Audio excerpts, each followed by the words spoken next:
Hello guys, welcome back to my another blog. তো আজকের ব্লগটায় তোমাদের সাথে শেয়ার করছি। আমি সকাল সকাল বেরিয়ে পড়েছিলাম এখানে বাজার করতে। একদম ফ্রেশ বাজারটা পাওয়া যায় সকালের বাজারে।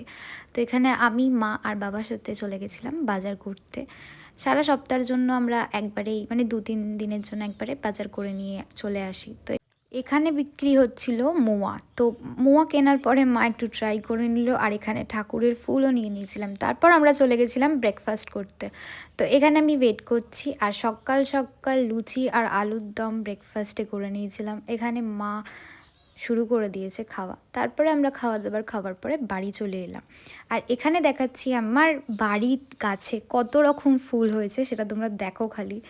মানে কত ছোট্ট বসিয়েছিলাম গাছগুলো, আর এখন বেড়ে গিয়ে খুব সুন্দর লাগছে চারিদিকটা। বাড়িতে ফুল গাছে ভর্তি আর ফুলেও ভর্তি। তো এখানে দেখাচ্ছিলাম তোমাদের গাছগুলো। শীতকালে গাছে খুব সুন্দর ফুল ফোটে, আর এইখানে আমার এই গাছটাতেও অনেক ফুল হচ্ছে আস্তে আস্তে। কাগজ ফুলের গাছটা এটা। তো ফুল গাছ দেখানোর পরে আমি চলে গেছিলাম একটু মাকে রান্নাঘরে হেল্প করতে। আর দুপুরের একটু রান্না বান্না করেছিলাম, তারপর লাঞ্চ করে আবার বেরিয়েছিলাম সন্ধেবেলা একটু খাওয়া দাওয়া করতে। আজকের ব্লগটা এখানেই শেষ করছি, টাটা।